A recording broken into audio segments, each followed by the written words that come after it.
Um Deus ou muitos deuses? Hoje eu quero meditar nos Salmos 82. Os Mormons entendem estes salmos como algo que corrobora a crença deles no politeísmo, muitos deuses. Apesar do ensino claro da Bíblia, o Senhor é Deus, nenhum outro há senão Ele. Está escrito em Deuteronômio 4:35. Na teologia Mormon, o verso 1, descreve uma assembleia de deuses e o verso 6 contém a promessa da deidade para os seres humanos. Joseph Smith, o fundador do mormonismo, colocou a coisa deste modo: quantos deuses há, eu não sei, mas assim como nós somos agora, Deus foi um dia, e como Deus é agora, nós nos tornaremos um dia. Tal visão, porém, interpreta equivocadamente toda a Escritura, como também estes salmos em particular. Quem são, então, os deuses? O próprio Jesus nos fala que o salmo não se refere a deuses, mas a seres humanos.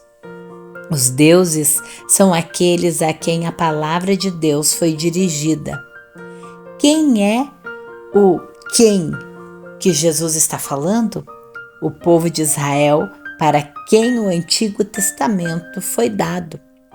Dentro do próprio Israel, juízes humanos agiram ao lado de Deus para impingir suas leis. Elas eram ditas não para mostrar parcialidade, porque o juízo pertence somente a Deus. É dito que Salomão sentou no trono do Senhor, embora literalmente ele tivesse sentado numa cadeira terrestre. Tomar decisões é tal qual uma função divina, de modo que a palavra hebraica para Deus, Elohim, é usada até mesmo para juízes humanos. A Grã-Bretanha tem uma casa dos lords e todo mundo entende que aquele corpo de parlamentares não se constitui de deuses. Da mesma maneira, a assembleia referida nestes salmos não é de muitos deuses, mas de pessoas às quais Deus deu capacidade para tomar decisões. Por que eles estão congregados? Deus nos tem como responsáveis pelas decisões que tomamos. Ter o poder de escolha faz parte do que significa para nós sermos criados à imagem de Deus. E os Salmos 82 antecipa o dia em que Deus terá como responsáveis aqueles que agem injustamente. Tal cena do futuro é projetada para compelir as pessoas no presente a mudarem seus comportamentos, a fim de que não se encontrem naquela desventurada assembleia. A cena começa com um tribunal divino em sessão, o próprio Deus presidindo. Em julgamento estão então os deuses de Israel, os juízes, os líderes e o povo, pessoas mortais que morrem como meros homens, embora portassem o título de filhos do Altíssimo.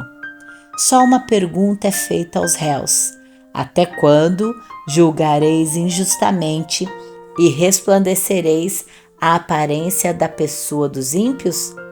Nós erramos, porém, se aplicamos esta pergunta só ao antigo Israel e não a nós mesmos, erramos também.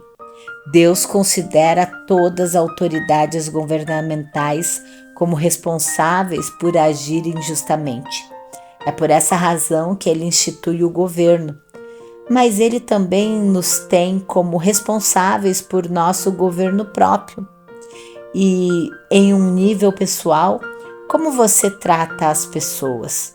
Você é justo? Você é cruel ou é misericordioso? Honesto ou enganoso?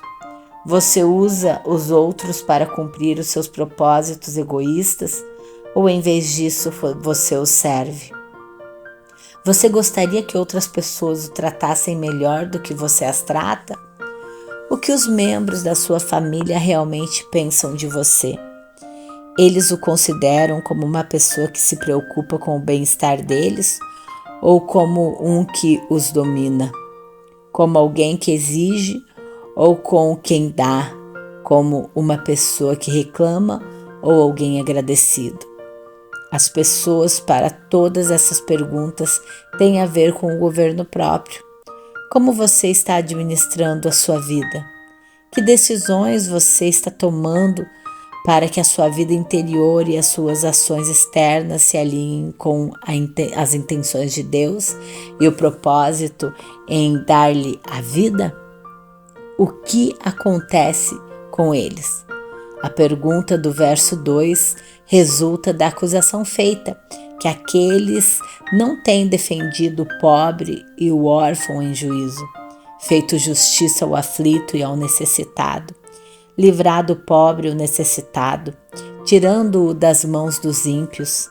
Em outras palavras, os deuses, líderes de Israel, só haviam estado interessados em fazer os próprios ninhos e não em cuidar dos que eram vulneráveis ou agir com justiça.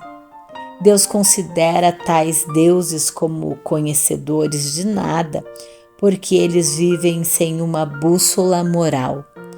O que o Senhor Deus vai fazer com eles, os soberanos pomposos e poderosos, que se deitam e deleitam em suas soberbas e defendem ações que promovem o mal?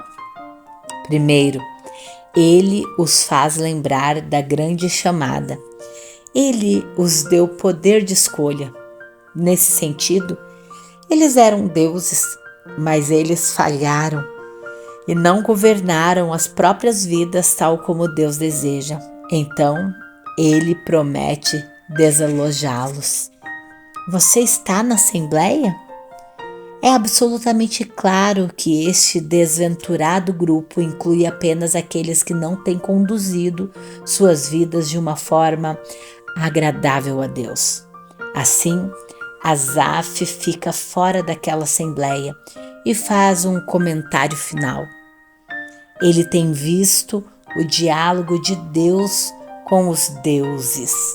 Ele anseia pelo momento dito, quando esses de má conduta serão desalojados dos seus poderes por infligirem dano aos outros.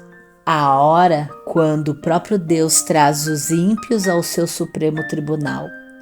As lembranças de Asaf se transformam na oração de todo crente pressionado pelas escolhas egoístas e prejudiciais de outros. Levanta-te, ó Deus, e julga toda esta terra. Senhor Jesus, estes Salmos 82 nos fala a respeito de uma assembleia da qual eu não quero fazer parte, estando diante de Ti, condenado por agir indelicadamente, imprudentemente ou cruelmente em relação às outras pessoas.